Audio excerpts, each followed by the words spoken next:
basculer. Capitaine Power et les soldats du futur. La Terre en 2147. Bonjour à tous, c'est Marty McFly du 13. Aujourd'hui je vais vous parler d'une série un peu oubliée par le temps, Captain Power et les soldats du futur. Alors Captain Power, qu'est-ce que c'est? Donc nous sommes en mars 1987, la série est lancée aux États-Unis, c'est une série de 22 épisodes, une série futuriste. Elle fut diffusée en France, chez nous, sur l'ancienne chaîne La 5, à partir de mars 1988. Alors Captain Power raconte l'histoire de la lutte du bien contre le mal, ça se passe donc dans le futur. En 2147, la guerre contre les machines a eu lieu, les hommes ont combattu les machines et celles-ci ont gagné. Il ne reste donc plus sur Terre qu'un groupe de survivants, une poignée d'hommes et de femmes qui tentent de continuer à se battre contre les machines. Et de cette continuation a émergé un groupe de résistants, ce sont les soldats du futur. Ils sont menés par le capitaine Jonathan Power, le major Matthew Hawk Masterson, le lieutenant Michael Tank Ellis, le sergent Robert Scootbaker et le caporal Jennifer Pilot Chase. Ce sont les soldats du futur. Ils luttent contre l'Empire Biotron mené par le Seigneur Biotron et ses terribles machines, les Biotrons. Donc là, voilà pour l'histoire. Alors cette série pouvait être une série banale de science-fiction, mais là où il y a eu une originalité, c'est que c'était une des premières séries interactives. Interactive à savoir qu'on pouvait réagir en tirant directement sur l'écran de télévision pour aider le Capitaine Power à combattre les ennemis. Alors bien sûr, il fallait posséder un petit vaisseau qui permettait de tirer sur la télé via des petits rayons de lumière, c'était pas encore infrarouge, mais c'était déjà interactif. En même temps, c'était aussi l'occasion pour Mattel de vendre sa nouvelle collection de jouets, Captain Power et les soldats du futur. Donc pour tirer sur la télévision, il fallait ceci. Hop. Voilà. Le fameux PowerJet XT7 qui permettait de tirer sur la télévision. Donc on va ici, hop. Voilà, ça émettait un petit rond de lumière. Et ça permettait de tirer directement sur l'écran télé. Hop, ouais, on va un peu ici. Voilà, là on va, hop. Alors bien sûr, ça c'était le jouet qu'il fallait posséder pour jouer interactivement avec la télévision pendant la diffusion des épisodes télé. Hop, ici. Alors entre chaque épisode, si on voulait s'entraîner à sauver la Terre avec les soldats du futur, on avait des cassettes vidéo qui marchaient à l'époque avec les magnétoscopes et qui permettaient de s'entraîner, comme celle-ci, entraînement des forces du futur, directement avec son magnétoscope sur la télé.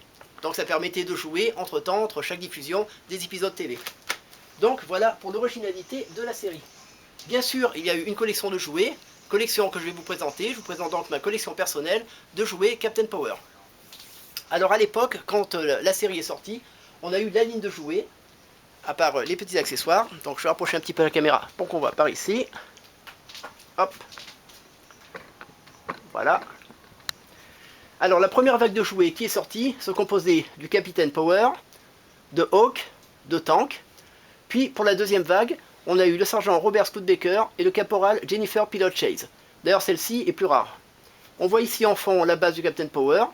On a eu bien sûr le vaisseau du Captain Power, le PowerJet XT5, hop, que l'on voit ici, que je vous ai présenté tout à l'heure, et quelques petits jouets hop, et accessoires qui étaient pas mal non plus. Hop. Comme par exemple la base transfil de communication, chez nous en France, Laserstar, station de contrôle. Ici, on a eu le réflecteur Captain Power, le canon. On a eu ensuite des petites batteries qui permettaient de renvoyer les rayons directement du jouet. Voilà. Encore des bases ici. On voit ici quelques bases. Voilà. Les motos volantes. Voilà, des petits véhicules qui étaient assez sympathiques. Voilà. Comme celui-ci aussi. Alors, on peut encore les trouver, hein. Encore heureusement. Voilà. La base elle-même du Captain Power est assez difficile à trouver. J'ai pu la voir en état d'occasion. Mais ce qui est sympathique avec celle-ci, c'est qu'elle permettait d'avoir un petit compteur, que l'on voit ici, qui affichait directement les scores. Chose que l'on n'a pas eu, par exemple, sur le vaisseau. C'est bien dommage. Là, avec celle-ci, on pouvait tirer directement. Voilà, ça c'était assez sympa. Il y avait aussi le vaisseau du Seigneur Biotron, que je n'ai pas encore, mais que je vais bientôt acquérir. Voilà, des petites choses qui étaient assez sympas. Hop, je reviens ici à la collection de jouets. Voilà. Donc ça c'était pour la première vague de jouets Captain Power. La deuxième vague, donc, comme je vous le disais, c'est composé de diverses figurines, notamment celle de Sergent Scoutbaker et du caporal Pilot Chase, qui aujourd'hui est plus rare, donc un peu plus cher à trouver. Par contre, là où ça aurait dû continuer, la série au bout de 22 épisodes s'est malheureusement arrêtée en France. Alors elle s'est arrêtée pourquoi? Pour diverses raisons.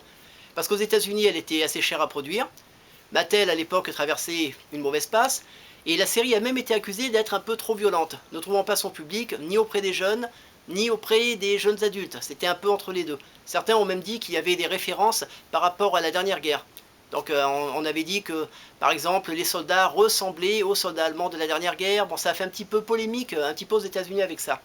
Mais au bout de ces 22 épisodes, il y aurait dû y avoir normalement une deuxième saison. Et cette deuxième saison, dont on a juste quelques titres d'épisodes aujourd'hui, aurait été la suite, justement, de la première. Voilà, ça aurait été Captain Power, deuxième saison.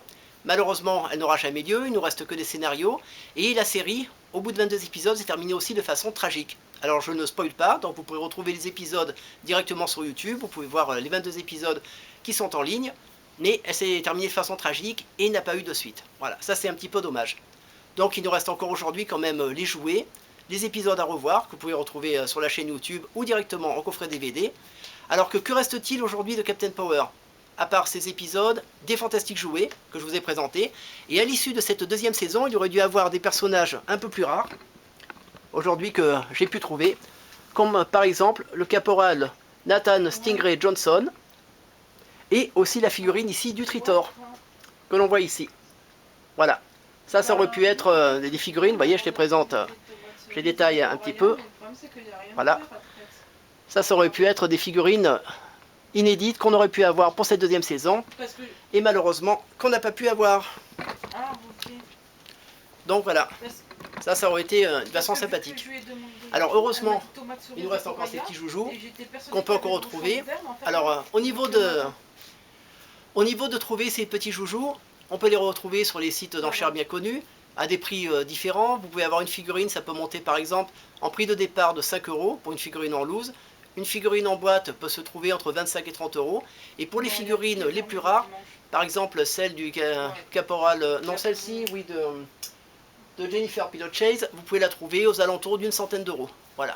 Bon, ça après c'est vous qui voyez, suivant le budget que vous avez, si vous voulez vous lancer dans la collection Captain Power. Une autre dernière chose sympathique, récemment, il y a à peu près un mois de cela, Komorebi, jouet de collection, que vous pouvez retrouver sur Facebook, a lancé des collectors Captain Power que je vais vous présenter ici. Voilà, ça c'est la page collector. Alors, on va descendre un petit peu la caméra pour voir. Voilà.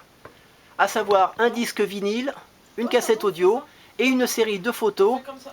Et donc tout ce numéroté collector. Donc je vais vous les présenter un peu plus en détail.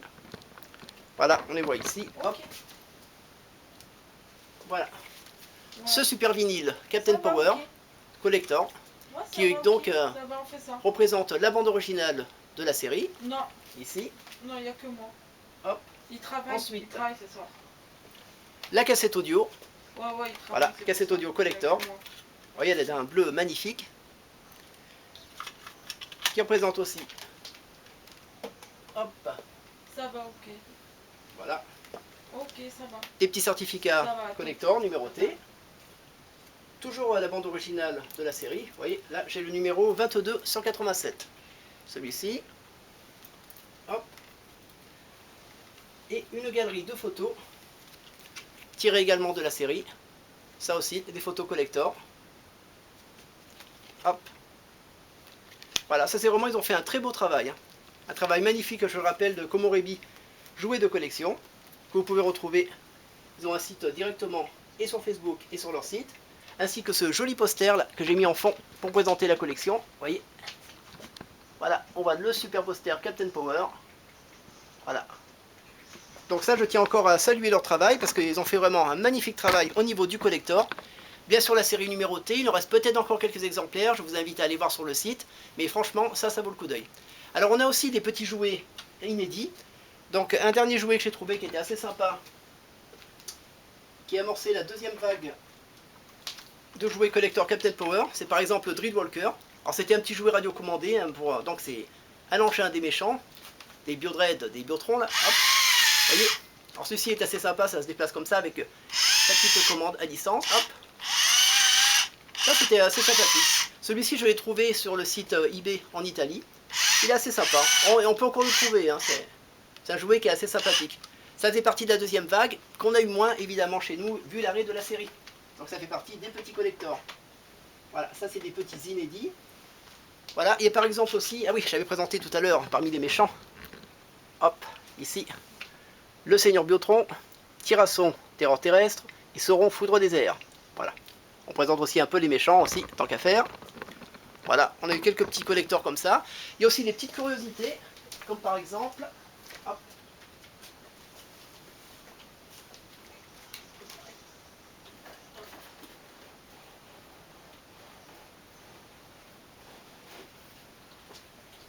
Voilà. Donc, quelques petites curiosités, disais-je. Comme cette superbe mallette Captain Power. Voilà, c'est une mallette officielle de chez Mattel, qui servait à l'époque, je pense, pour les représentants. Mais c'est quelque chose d'assez sympathique. Voilà, ça c'est un petit collector assez sympa. On peut même ranger divers documents à l'intérieur sur Captain Power. Voilà, ça c'est quelque chose que j'ai pu retrouver sur le net, qui est pas courant, mais qui est assez sympa. Voilà, donc aujourd'hui pour les collecteurs Captain Power, ce qui reste encore à retrouver. Hop. Alors si vous voulez vous lancer dans la chasse aux collecteurs, vous savez ce qu'il vous reste à faire. Visitez les sites officiels bien sûr. Quant à moi, vous pouvez me retrouver avec mes vidéos que je vais faire sur YouTube. Je vais encore en préparer d'autres. Sur Facebook, sur Mark T. McFly. Donc là, vous verrez un petit peu mon univers. Je fais un peu du cosplay. Je collectionne aussi pas mal de jouets. Je suis collectionneur depuis pas mal d'années. Et bien sûr, si vous avez des critiques à formuler, n'hésitez pas, bonnes ou mauvaises, toutes vos critiques seront bien sûr, bien entendu. Je prépare des vidéos. Si vous avez même d'ailleurs des suggestions à me proposer pour mes prochaines vidéos, n'hésitez pas. Je les mettrai aussi sur YouTube. Et d'ici là, je vous dis rendez-vous dans le futur.